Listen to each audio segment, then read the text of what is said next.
Hello students, कैसे हैं आप सब। आई होप कि सब अच्छे होंगे।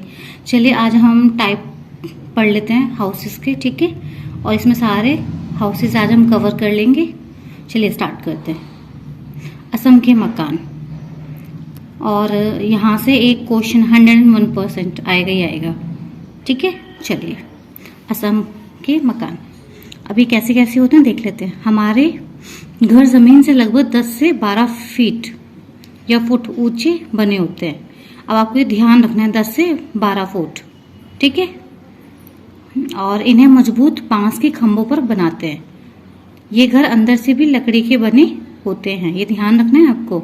ये हमारे असम के घर हैं, वो ये ऊंचाई पे क्यों बने हुए होते हैं, क्योंकि वहां पे क्या होता है, जैसे बाढ़ आ जाती है, बारिश तो होती है ही, तो बाढ़ आने की वजह से ये घर हमारे सुरक्षित रहेंगे, इस वजह से इनको थोड़ा सा ऊंचाई पे बनाया जाता है। मैं भी आपको दिखाती हूँ, देखिए, देख पा रहे हो। और मैं और पिक्चर्स भी इसमें लगाऊंगी तो आपको पता चल जाएगा, ठीक है। यहाँ पे बाढ़ आती रहती है तो इस वजह से।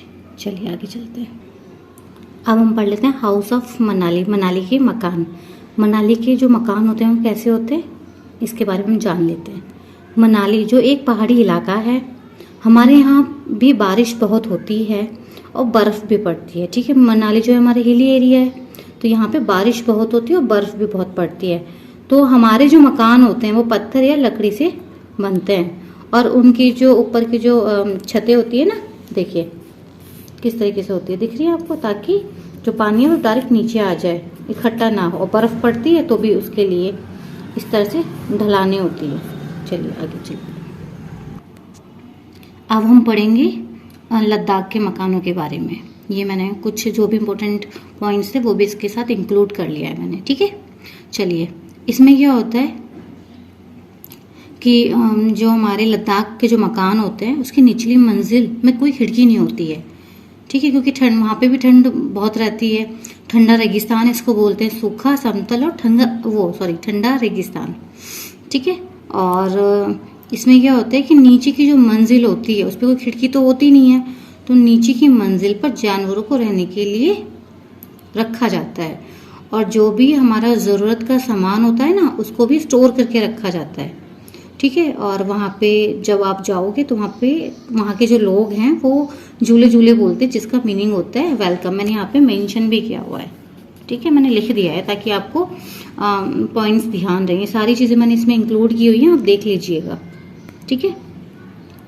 और छत को मजबूत करने हेतु पेड़ों के मोटे तने इस्तेमाल किए जाते हैं। आपको ये ध्यान रखनी है चीज़ें, अगर आप बार बार पढ़ोगे तो आपको अच्छे से पता चल जाएगा कि छत को मजबूत करने के लिए पेड़ों के जो मोटे तने होते हैं उनका इस्तेमाल किया जाता है। और जो छतें होती हैं वो समतल होती हैं, ठीक है।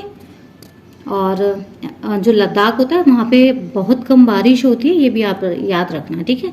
मैंने यहाँ पे इंग्लिश में भी और हिंदी दोनों लैंग्वेज में मैंने लिख दिया है यहाँ पे, Ladakh gets very little rainfall. Ladakh में बहुत कम बारिश होती है। देखिए हाउसेस, देखिए आप, सुंदर है ना। चलिए आगे चलते हैं।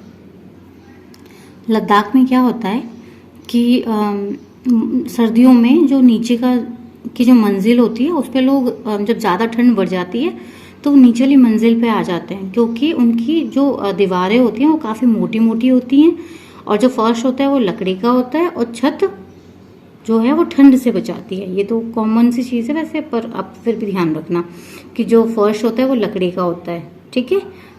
और जो अच्छा, एक चीज़ और बता देती हूँ इसमें मैं आपको, जो मकान की जो छत होती है ना वो महत्वपूर्ण हिस्सा होता है। अब बच्चे पूछेंगे क्यों, क्योंकि क्या होता है कि भी यहाँ तो मोस्टली ठंड बढ़ रही होती है, बट यहाँ गर्मियों में क्या होता है कि जो भी हमारी फल और सब्जियाँ होती है ना उनको सुखाकर उनको स्टोर किया जाता है, ताकि जब सर्दियाँ आए तो हम उनको यूज़ कर सके, ठीक है। मैंने यहाँ पे लिख भी दिया है, ये रहा महत्वपूर्ण हिस्सा है। यहाँ गर्मियों में फल सब्जी सुखा ली जाती है, क्योंकि ठंडक में ये नहीं मिलती है, ठीक है।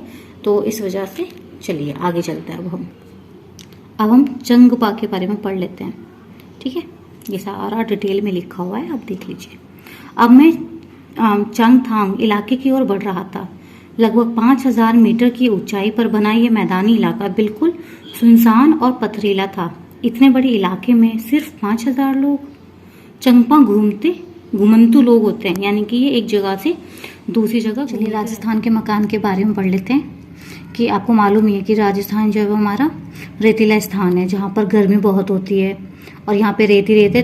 क्यों? क्योंकि यहाँ पे बारिश ही नहीं होती है और यहाँ के जो लोग हैं अपने क्योंकि घर की जो दीवारें होती है वो मोटी होती हैं और ये दीवारों को मिट्टी से लेपते हैं। तो मिट्टी में क्या मिला के लेपते हैं? गोबर को मिला के लेपते हैं ताकि उनको ठंडा रखा जा सके, ठीक है।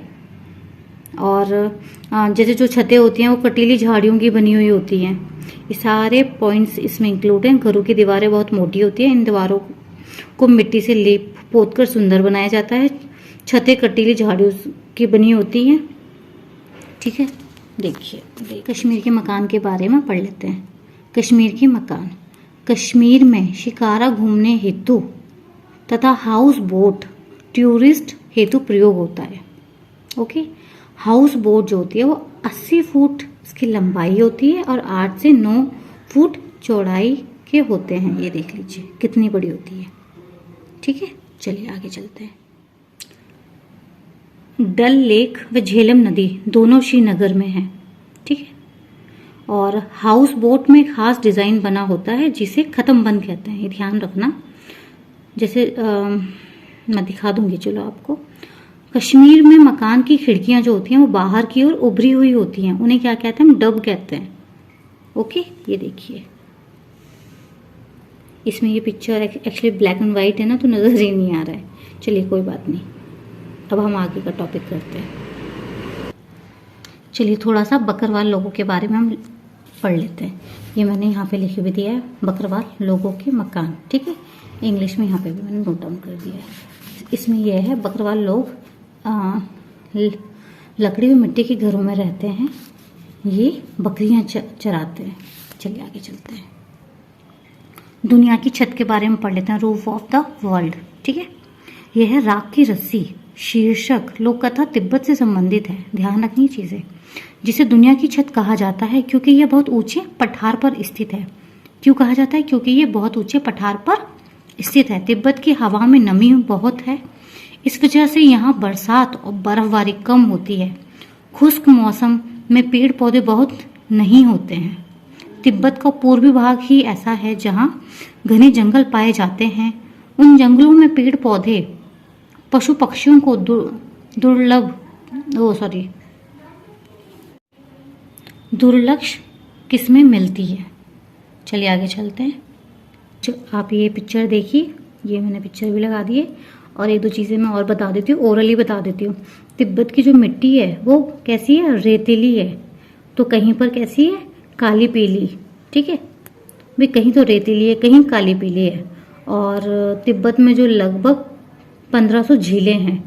ये झीलें बनती हैं पहाड़ों की बर्फ पिघलने से, ठीक है। और इनमें जो मानसरोवर झील का जो नाम है ना, वो यहीं से सांगपो यानी ब्रह्मपुत्र जो नदी निकलती है वो यहीं से निकलती है, ठीक है।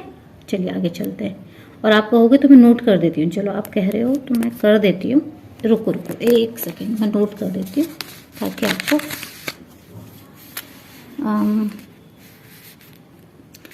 क्या लिखना है।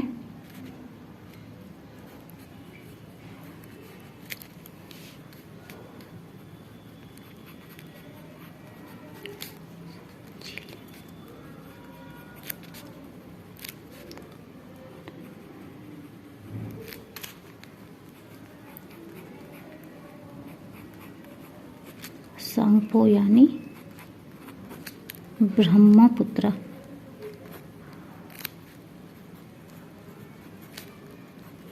मतलब यहाँ पे ना इसको ब्रह्मपुत्र नदी के नाम से जानते हैं। निकलती है, ठीक है। चलिए हम आगे पढ़ लेते हैं। काफी ऊंचाई पर बसा होने के कारण तिब्बत बहुत ठंडा प्रदेश है। यहाँ की सर्दी का हाल मत पूछो, ऐसा लगता है जैसे किसी ने फ्रिज में डाल दिया हो और ऊपर से तेज ठंडी हवाएं चल रही हो। इसलिए वहाँ के लोग हमेशा भारी भरकम शर्म कपड़े पहनने रहते हैं, ठीक है। चलिए आगे चलते हैं। तिब्बत के लोगों की घर बनाने की जो कारीगरी है अनोखी है। यहाँ लकड़ी के बने हुए बहुमंजिला घर हैं। लोग अब पत्थर, मिट्टी और सीमेंट के घर भी बनाने लगे हैं। खिड़कियां भी अधिक बनाई जाती हैं ताकि सूर्य की ढेर सारी रोशनी घर के अंदर आ सके। भूकंप से बचाव के लिए दीवारें अंदर की ओर थोड़ी झुकी हुई होती हैं। ठीक है, अब ये समझाने का टाइम नहीं तो थोड़ा सा और अच्छे से इसको चैप्टर वाइज समझा देती। चलिए चलो आगे चलते हैं अब। फिर इसमें जो तिब्बत का जो सबसे बड़ा शहर है ल्हासा, वो 3650 मीटर की ऊंचाई पर स्थित है। ठीक है, इंग्लिश में लिखा हुआ है, मैं हिंदी में बता रही हूँ आपको। और इसी के कारण ये दुनिया का सबसे ऊंचा शहर माना जाता है।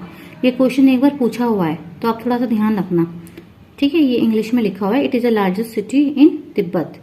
Lhasa is considered to be a highest in the world due to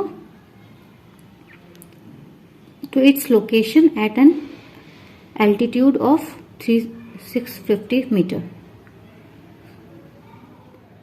कपड़ों तथा खाने पीने के लिए यहाँ का जो बाजार है वो बहुत प्रसिद्ध है। ल्हासा को तिब्बतियों का दिल माना जाता है। ये पॉइंट भी ध्यान रखना। कपड़ों और खाने पीने के लिए यहाँ का जो बाजार होता है वो बहुत प्रसिद्ध है। और ल्हासा को तिब्बतियों का जो क्या माना जाता है, दिल माना जाता है। ठीक है, ये देखिए पिक्चर देखिए। चलो आगे चलिए कुछ महत्वपूर्ण बिंदु देख लेते हैं। ये जो अभी हमने राजस्थान के बारे में, घरों के बारे में पढ़ा था ना, उसमें एक लाइन और इंक्लूड होती है। गोबर से जमीन की पुताई से मिट्टी में कीड़ा नहीं लगता। इसीलिए हम क्या करते हैं कि गोबर और जो मिट्टी होती है उसको मिक्स करके उसको लीपा जाता है। ठीक है, तो इस बात का ध्यान रखना कि गोबर से जमीन की पुताई से मिट्टी में कीड़ा नहीं लगता। ठीक है, अभी this is the last point. सोना गांव हरियाणा में है। सोना से दिल्ली के बीच गुड़गांव शहर स्थित है। ठीक है, और एक दो चीज और बता देती हूँ जल्दी। डेरा गाजी खान पाकिस्तान में है, इस बात को भी ध्यान रखना। बर्फ में इग्लू मकान होते हैं। ठीक है, आजादी के बाद बाबा साहेब की अगुवाई में ही हमारे देश का संविधान तैयार हुआ था। ये ध्यान रखनी चीजें। और ये तो this is very very important है ये लाइनें कि भूकंप को सिस्मोग्राफ से मापा जाता है। ये पूछा हुआ है। रिक्टर स्केल पर भी मापी गई भूकंप की तीव्रता। ठीक है, चलो आज तो बस इतना ही, और नेक्स्ट वीडियो में मैं आपको आगे कराऊंगी। आई होप कि आपको पसंद आ रही होंगी वीडियोस, और इसमें सारी चीजें इंक्लूड हैं। चलिए बाय, थैंक यू।